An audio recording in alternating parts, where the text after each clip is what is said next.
নমস্কার, আমার আপনজনেরা রুদ্রবার্তা আপনাদের সকলকে স্বাগত জানাই। রুদ্রপ্রসাদ ব্যানার্জি। 2024-এর লোকসভা নির্বাচন আসার আগেই হঠাৎ করে যেন কংগ্রেস দলটা ভেঙে তছনছ হয়ে যাচ্ছে। আসলে নরেন্দ্র মোদীর অদ্ভুত ক্ষমতা বা বিজেপির অদ্ভুত সফলতা, অদ্ভুত তার এগিয়ে যাওয়ার প্রবণতা, ভারত মাতা সম্বন্ধে তার ধারণা এবং সঙ্গে সঙ্গে সনাতন ধর্মের প্রতি টান, সব কিছু মিলেমিশে যেন অন্যান্য দলকে করে দিচ্ছে খান খান। তাই কংগ্রেস ভেঙে হুড়হুড় করে পড়ে যাচ্ছে এবং চারিদিক থেকে কংগ্রেস ছেড়ে এগিয়ে যাচ্ছে, পিছিয়ে যাচ্ছে, সব কিছু হয়ে যাচ্ছে, কিন্তু কংগ্রেস সবাই ছাড়ছে। একের পর এক লোক যোগ দিচ্ছে বিজেপিতে, কখনো বা অপেক্ষা করে আছে যোগ দেওয়ার। তাই সব নিয়ে এই মুহূর্তে শুরু করা যাক রুদ্রবার্তা।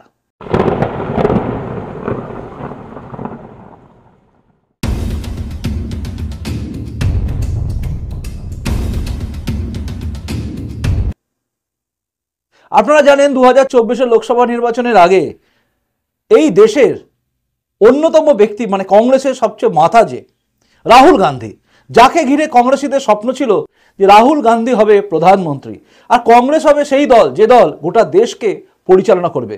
তার সাথে জুড়ে যেতে পারে এই সমস্ত তৃণমূল, সিপিএম, এরা জুড়তে পারে।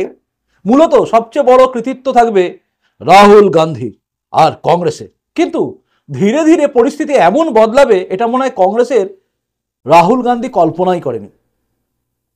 একের পর এক রাহুল গান্ধীর এই পদযাত্রা সবকিছু করার পরেও কংগ্রেসের ভারত জোড়ো যাত্রাকে বাদ দিয়ে কংগ্রেস জোড়ো যাত্রায় যেন বিফল হয়ে গেছে। এবং যেভাবে কংগ্রেস ভাঙছে, যেভাবে কংগ্রেস থেকে মানুষ টুকরো হয়ে বেরিয়ে চলে যাচ্ছে, মানে একের পর এক নেতা, তাতে কংগ্রেসে আগামী দিনে হাল ধরার লোক কে থাকবে জানি না। হয়তো শেষ পর্যন্ত দেখা যাবে সোনিয়া গান্ধী, রাহুল গান্ধী আর প্রিয়াঙ্কা গান্ধী রয়েছে, বাকি সবাই কংগ্রেস ছেড়ে দিয়েছে আর সেদিকেই এগোচ্ছে। মল্লিকার্জুন খাড়গে কবে ছাড়বেন আমি জানি না। সবাই মোটামুটি কংগ্রেস ছাড়ার দিকে এগিয়ে গেছে। কংগ্রেস ছাড়ার হিড়িক যেন গোটা দেশ জুড়ে বাড়ছে। গতকাল আমরা দেখেছিলাম বীরেন্দ্র সিংকে। বীরেন্দ্র সিং মানে সেই বিখ্যাত বক্সার, যাকে রাহুল গান্ধীর সঙ্গে আমরা ম্যাক্সিমাম সময় দেখেছি এবং যিনি 2019-এ ক্যান্ডিডেট হয়েছিল এবং লাগাতার বিজেপির বিরুদ্ধে একের পর এক বক্তব্য রেখে গেছে। বক্সার যেভাবে অলিম্পিকে বক্সিংয়ে জিতেছিলেন, ঠিক সেভাবেই যেন বিজেপির বিরুদ্ধে বক্সিং বা কম্পিটিশনে নেমে গিয়েছিলেন। সেই রাহুল গান্ধীর পাশে গোফে তা দেওয়া বীরেন্দ্র সিং কিন্তু গতকাল বিজেপিতে জয়েন করলেন এবং তিনি বিভিন্ন নিউজ মিডিয়ার সামনে জানিয়েছেন যে তার ঘুম ভেঙে গেছে। তিনি বুঝে গেছেন যে সত্যের সঙ্গে থাকতে হবে, মানে আসল লোকের সঙ্গে থাকতে হবে। ভুল করে তিনি রাহুল গান্ধীর সঙ্গে ছিলেন, তাই জীবনের যে কটা দিন তিনি ভুল করেছেন সেগুলোকে ভুলে যেতে চান এবং তিনি বললেন আমি আমার নিজের জায়গায় ফিরে এসেছি, অর্থাৎ আমার নিজের বাড়িতে ফিরে আসা হয়েছে, অর্থাৎ নিজের বাড়িতে তিনি ফিরে এসছেন, মানে যেটা তার নিজের জায়গা মনে হচ্ছে। এতদিন কংগ্রেসটা তার কাছে ভাড়া বাড়ি বলে মনে হতো, এটাই কিন্তু বীরেন্দ্র সিংয়ের, এটা কিন্তু পরিষ্কার কথা।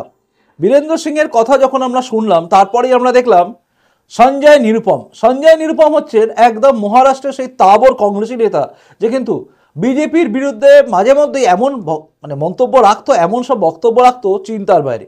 বিজেপির বিরুদ্ধে বলা সবচেয়ে বেশি মুখর হওয়া কংগ্রেস। সঞ্জয় নিরুপমও কিন্তু কংগ্রেস থেকে নিজের পদত্যাগপত্র দিয়ে দিলেন। তারপরে জানা গেল কংগ্রেস তাকে নাকি এক্সপেল করে দিয়েছে। তবে সবার আগে কংগ্রেস ছেড়েছিলেন কিন্তু এই সঞ্জয় নিরুপম, তারপরে তাকে এক্সপেল করা হয়েছে বলেই শোনা যাচ্ছে। তবে এই প্রসঙ্গে সঞ্জয় নিরুপম কি বলেছেন পিটিআই সাংবাদিকদের সামনে দেখুন। जन आधार वाले पक्ष के सामने कांग्रेस का सरेंडर करना निश्चित तौर पर कांग्रेस का एक तरह से मैं समझता हूं कि एक श्रद्धांजलि लिखने का एक कार्यक्रम शुरू होने जा रहा है, ऐसा मुझे दिख रहा है।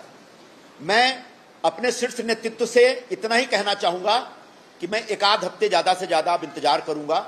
मुझे मालूम है आप लोगों के मन में चिंता यह होगी कि हम अगला निर्णय क्या ले रहे हैं। मैं साफ साफ कहना चाहता हूं कि मेरे सामने अब सारे विकल्प खुले हैं। मैं विकल्पहीन स्थिति में नहीं हूं। अब जो होगा आर पार होगा और आने वाले एक आध हफ्ते में इस प्रकार की घोषणा आपको सुनने को मिल जाएगी। तब तक के लिए मैं निश्चित तौर पर अपने नेतृत्व की जो भी एक उनके मन में हमारे जैसे तमाम कार्यकर्ताओं के लिए जो भावना है, उस भावना का इंतजार किया जाएगा। अब इससे ज्यादा इंतजार करने का वक्त, एक हफ्ते से ज्यादा वक्त नहीं दिया जा सकता, ऐसी मेरी घोषणा है। দেখলেন সঞ্জয় নিরুপম কিন্তু পরিষ্কার করে বলে দিলেন যে কংগ্রেস যে পথে এগোচ্ছে সেটা ঠিক নয়। তাই কংগ্রেস থেকে তিনি বেরিয়ে যাচ্ছেন এবং কংগ্রেস ছেড়ে দিয়েছেন এবং কংগ্রেস ছাড়া এবং কংগ্রেস থেকে বেরিয়ে যাওয়া, এরপরে তিনি কী ডিসিশন নেবেন সবই সময়ের অপেক্ষা। আমরা জানি ওখানে তিনি হয় শিবসেনা একনাথ শিন্ডে যে গ্রুপ, মানে অরিজিনাল শিবসেনাতে যাবেন অথবা বিজেপিতে যাবেন, এছাড়া তার কোনো রাস্তা নেই। আর তার মতো মানুষের কাছে রাজনীতির ময়দানে নামা ছাড়া কোনো উপায়ও নেই, কারণ রাজনীতির ময়দানে এতদিন ধরে থাকা সঞ্জয় নিরুপমের সামনে রাজনৈতিক সন্ন্যাস নিয়ে নেওয়া এটা অসম্ভব।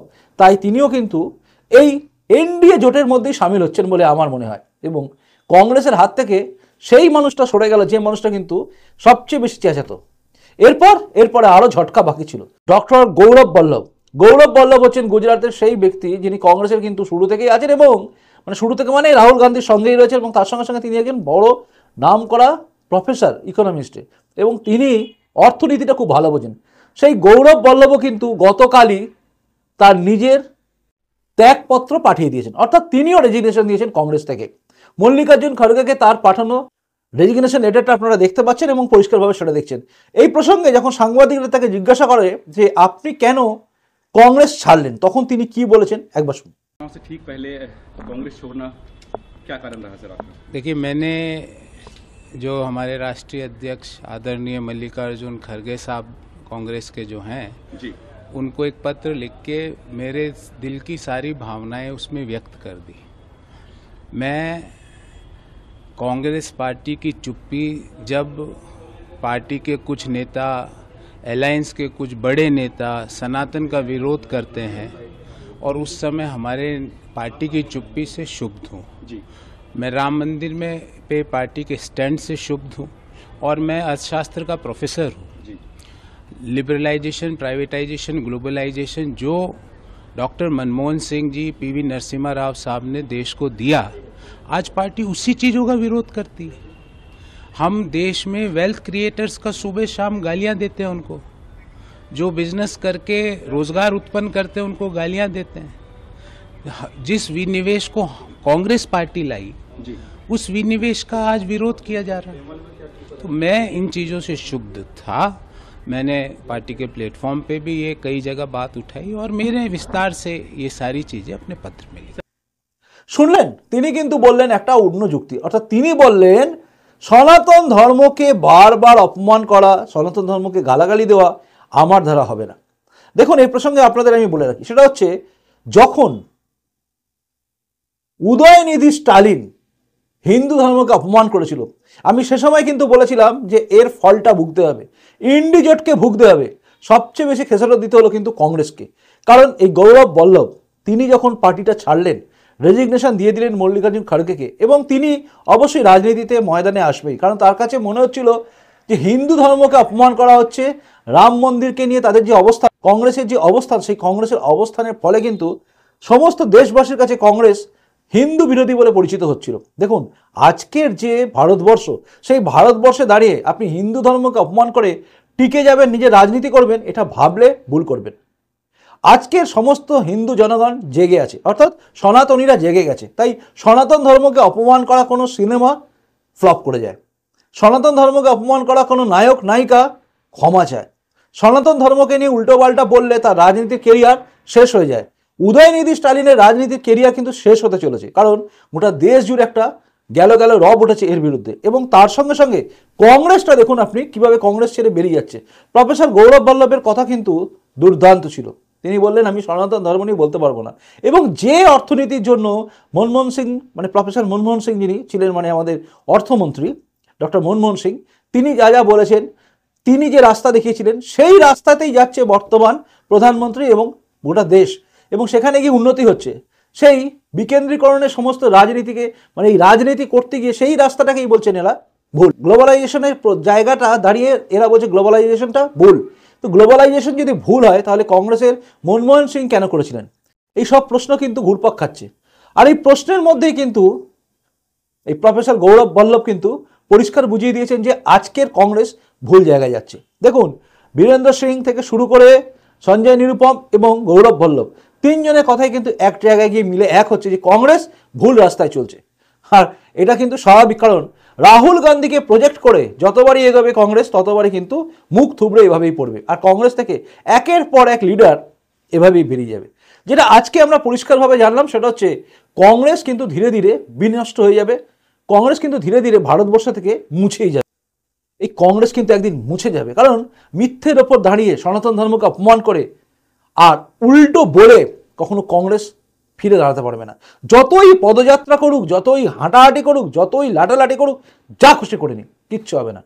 আর মোদি তেরি কবর হোগি কবর কুড়েগি এই সমস্ত কথা বলে মোদিজির মৃত্যু চেয়ে মোদিজিকে অপমান করে যা কিছু করেছে আজকে সব কিছু বুমেরাং হয়ে কংগ্রেসের দিকে ফিরে যাচ্ছে, আর তার ফলে একের পর এক মানুষ কিন্তু কংগ্রেস ছাড়ছে।